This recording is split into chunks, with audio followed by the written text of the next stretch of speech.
कुछ हर पोएम एक नया मैसेज देगा। देखो ये भी है ना, ये देशभक्ति पे आधारित है। ये पोएम किस पे आधारित है? ठीक है ना। क्लास 12 का पोएम का नाम क्या है? The soldier.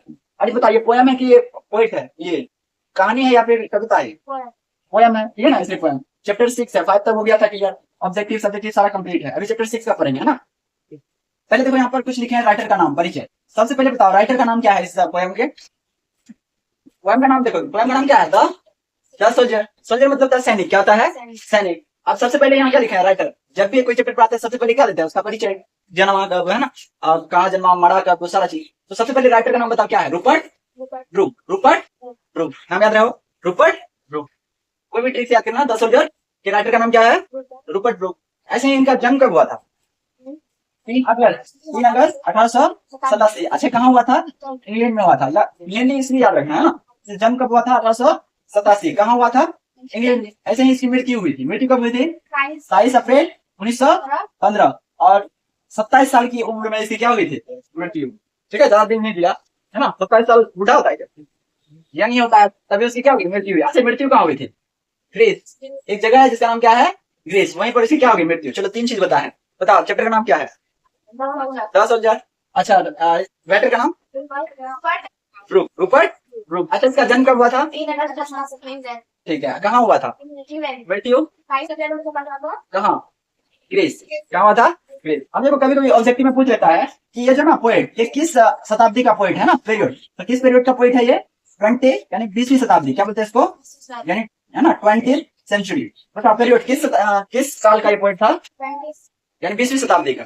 किस साल का था? 20वीं शताब्दी का था। अच्छा ये पोएम लिखने का थीम क्या है ना? इस पोएम का थीम क्या है? लव, है ना। यानी कि आप अपने देश के लिए क्या दिखा रहा है? प्यार दिखा रहा है, सुंदरता दिखा रहा है और युद्ध को दिखा रहा है। 3 चीज थीम है इस पोएम का। कौन कौन है बता दो? लव, ब्यूटी और वॉर। अच्छा ये जो है किस फॉर्म में है? ये पोएम सोनेट फॉर्म में है। कौन सा फॉर्म में है? सोनेट। अब देखो सोनेट क्या होता है? सोनेट जो होता है एक 14 लाइन का पोएम होता है। कितना लाइन का? 14 लाइन का पोएम होता है ना, लाइन, जिसमें कि प्रत्येक लाइन में 10 अक्षर होते हैं। कितने अक्षर? 10 अक्षर होते हैं। याद हो गया? बोला सोनेट किसको कहेंगे? 14 लाइन का पोएम होता है जिसमें प्रत्येक लाइन में कितना वर्ड होता है? अक्षर 10। याद हो गया? क्लियर है? पूछेगा ये जो द सोल्जर है वो क्या है, तो क्या बताना है? सोनेट है। क्या है ये? सोनेट। उम्मीद है समझ में आया होगा। अब देखो यहाँ कुछ वर्ड लिखे हैं ताकि इसमें जो वर्ड आया ना भारी भारी वो लिखे हैं। जैसे सोल्जर। सोल्जर का मतलब क्या होता है? सैनिक। यानी जो देश के लिए रक्षा करने के लिए बॉर्डर पे लड़ता है ना, उसको क्या बोलते हैं? सैनिक। ऐसे ही पेट्रियोटिक है। क्या लिखा है?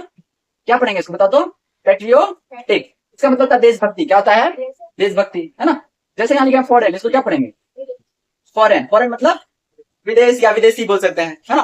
फॉरेन मतलब विदेशी, है ना। यहाँ पे जी साइलेंट है। ब्रीथ मतलब क्या होता है? ब्रीथ मतलब सांस। अच्छा बैटल फील्ड मतलब युद्ध भूमि। वह जगह जहाँ पर युद्ध लड़ा जाता है उसको क्या बोलते हैं? बैटल फील्ड, है ना, यानी युद्ध भूमि। अच्छा फॉर एवर मतलब हमेशा के लिए, है ना। फिल्म से मैं डायलॉग मारता है, I hate you for ever, है ना, मैं तुमसे हमेशा के लिए नफरत करता हूँ, या इसका उल्टा कर देता हूँ, है ना। तो समझ आया? फॉर एवर मतलब हमेशा के लिए, ठीक है। कहता ना फॉरगेट मी फॉर एवर, भूल जाओ हमेशा के लिए। तो ये हो गया। देखो कंट्री मतलब क्या हो गया?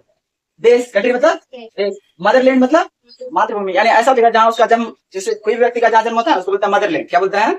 मदरलैंड। बात क्लियर है यहाँ तक? आप देखो क्या क्या पढ़े चैप्टर का नाम देख के ऐसे बताना है। बताओ जन्म कब हुआ? 3 अगस्त 1887। अच्छा बताओ राइटर का नाम बताओ। Rupert Brooke. Rupert Brooke. अच्छा कहाँ जन्मा था ये? मृत्यु कहाँ हुई थी? ग्रीस। कब हुई थी मृत्यु? किस पीरियड के कवि हैं ये? 20वीं शताब्दी, है ना, 20th सेंचुरी बना है। अच्छा बताओ ये कैसा पोएम है? वार पोएम है, ब्यूटी पोएम है, लव, तीनों रहेगा। वार वाला ज्यादा प्रेफरेंस देना, ठीक है। तो हंस रही है सब, क्या बोलते हैं? अच्छा ये किस फॉर्म में एक पोएम है? सोनेट। सोनेट क्या होता है? 14 लाइन का एक पोएम होता है जिसमें प्रत्येक लाइन में कितना अक्षर होता है? 10। ये कुछ लिखे हैं क्या याद करने? हम आते हैं थीम क्या है। सबसे पहले ये समरी 5 नंबर का पूछता है एग्जाम में। कितना मार्क्स का? 5। इस बार सजेशन में देंगे इसको, इसलिए याद करना है, इंपॉर्टेंट है। यानी पिताब और ये दोनों इंपॉर्टेंट है, ठीक है। पूछेगा ये दोनों में से कोई एक पूछेगा। इतना तो अगर लिख पाएंगे तो 5 नंबर फिक्स है, समझना। अब देखो ये क्या है, सबसे पहले बता देते हैं यहाँ रफ में। ये देशभक्ति पोएम है। कैसा पोएम है? वो जो ना कवि, वो मतलब कवि। कवि जो है इंग्लैंड के एक सैनिक के बारे में क्या करता है, उसके बारे में लिखता है कि एक इंग्लैंड का एक सैनिक था जो विदेश में जाके क्या कर रहा था? लड़ाई कर रहा था। क्या कर रहा था? लड़ाई कर रहा था अपने देश के लिए, तो उसकी क्या क्या इच्छा थी, उसके मन में क्या क्या भावनाएं थी, उनको क्या क्या इस कविता में बताया गया है, व्यक्त किया गया है ना। चलो स्टार्ट करते हैं। सबसे पहले देखो क्या है चैप्टर का नाम, the soldier. The soldier is a very beautiful sonnet. बताते ना ये पोएम कैसा है, सोनेट है। लिखे द सोल्जर जो ना बहुत सुंदर, ब्यूटीफुल मतलब सुंदर, सोनेट है यानी सोनेट पोएम है जिसको कंपोज किया गया है बाय रूपर्ट ब्रूक। यहाँ तक तो सबको समझ में आ गया हो। यानी द सोल्जर जो है एक बहुत ही सुंदर सोनेट पोएम है जिसको कंपोज किया गया है किसके द्वारा, रूपर्ट ब्रूक। सब में यही लाइन था। अब आगे क्या लिखा है, ही रोट मेनी पोएम्स, यानी उसने बहुत सारी कविताएं लिखी। This is one of them, उनमें से ये जो है उनमें से क्या है, एक है।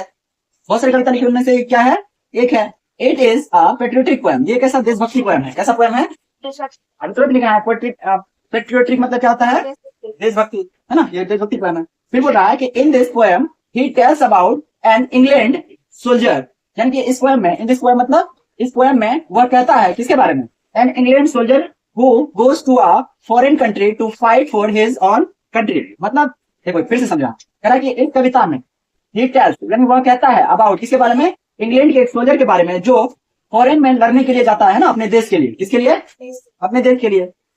समझ में आया ना।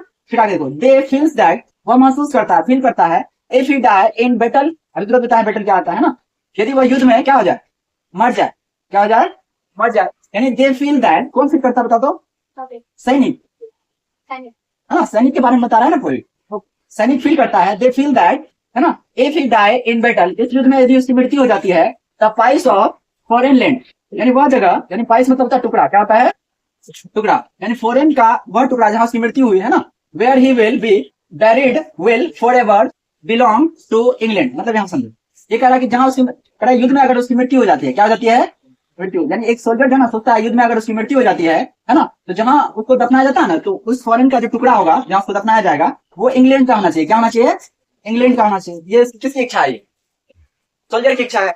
सोल्जर का इच्छा ये है कि जहां अगर इस युद्ध में उसकी मृत्यु हो जाती है, क्या हो जाती है, मृत्यु, तो कह रहा है कि जब मृत्यु होने के बाद मृत्यु हो जाता है तो दफनाया जाता है, तो कह रहा है कि अगर उसका जो फॉरेन कंट्री में जिस जमीन पर उसको दफनाया जाएगा वो जमीन किसका होना चाहिए, इंग्लैंड का होना चाहिए। किसका होना चाहिए, इंग्लैंड का। ऐसा इच्छा है किसका, सोल्जर का, सैनिक का।